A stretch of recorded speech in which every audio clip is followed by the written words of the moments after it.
Alors, je vais vous montrer comment on construit à main levée le croquis de la première figure que vous aurez à me tracer dans la fiche que vous allez avoir. Donc déjà, quand on vous demande de faire un croquis, c'est une figure qui se fait à main levée forcément. Voilà, donc l'important de cette figure en fait, c'est de donner une allure générale de votre figure avant de la tracer en vraie grandeur, en y mettant toutes les indications qui vont vous permettre justement à tracer cette figure sans difficulté. Voilà, donc des fois dans des exercices on vous donne le croquis et parfois non, donc il faut savoir tracer ce croquis qui va vraiment être une aide supplémentaire. Alors donc du coup, moi, qu'est-ce que je dois construire? Donc deux points E et F tels que x, y, f est un losange avec f égale 5 cm et x, y égale 4 cm. Donc qu'est-ce que l'information principale? C'est un losange. Alors je vais déjà commencer par tracer le croquis, voilà, d'un losange à peu près. Bon. Et la première chose que je fais tout de suite pour ne pas me perdre dans la figure, c'est d'indiquer son nom.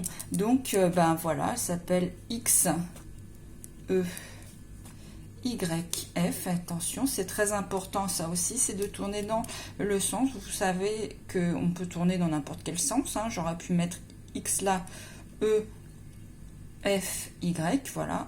L'important c'est qu'on suive bien le chemin du contour pour nommer le quadrilatère. Alors donc voilà. Bon, j'ai pas fini parce que bon, ce quadrilatère là pour l'instant il n'y a rien qui m'indique que c'est un losange. Alors je peux très facilement indiquer cela puisque je sais qu'un losange c'est un quadrilatère qui a ses 4 côtés égaux. Donc je peux choisir un petit codage qui va m'indiquer que ces 4 côtés sont égaux. Alors maintenant, qu'est-ce que je connais comme information? J'ai une information sur EF. Et EF, vous voyez que c'est une diagonale.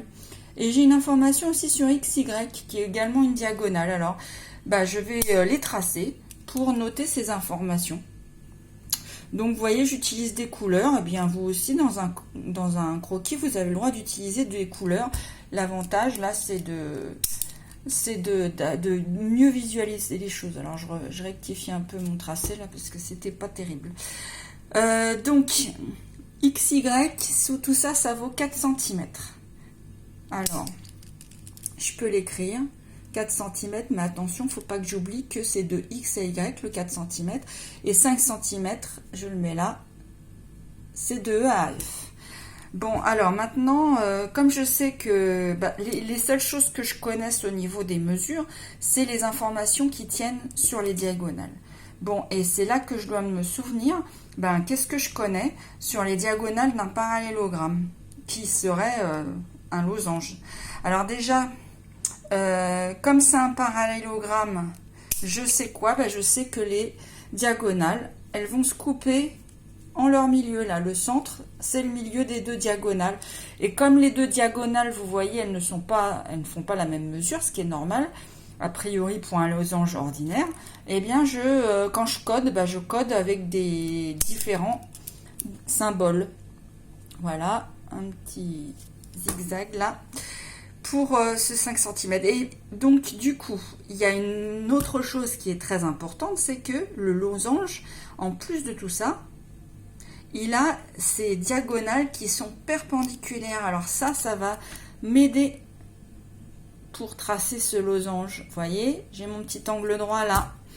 Donc du coup, déjà vous voyez, grâce à toutes ces informations, je suis plus perdue dans la figure, je suis plus perdue dans une phrase qui me donnerait plein d'informations.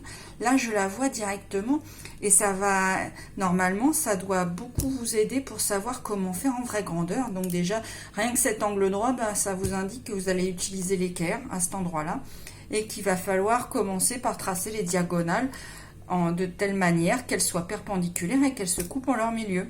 Et une fois que vous aurez fini de tracer les diagonales, eh bien, hop, on va trouver naturellement ces points X, E, Y, F, et on va les relier pour former le losange.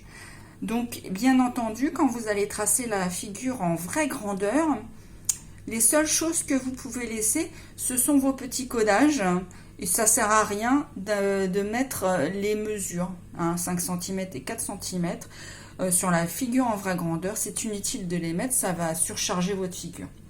Voilà.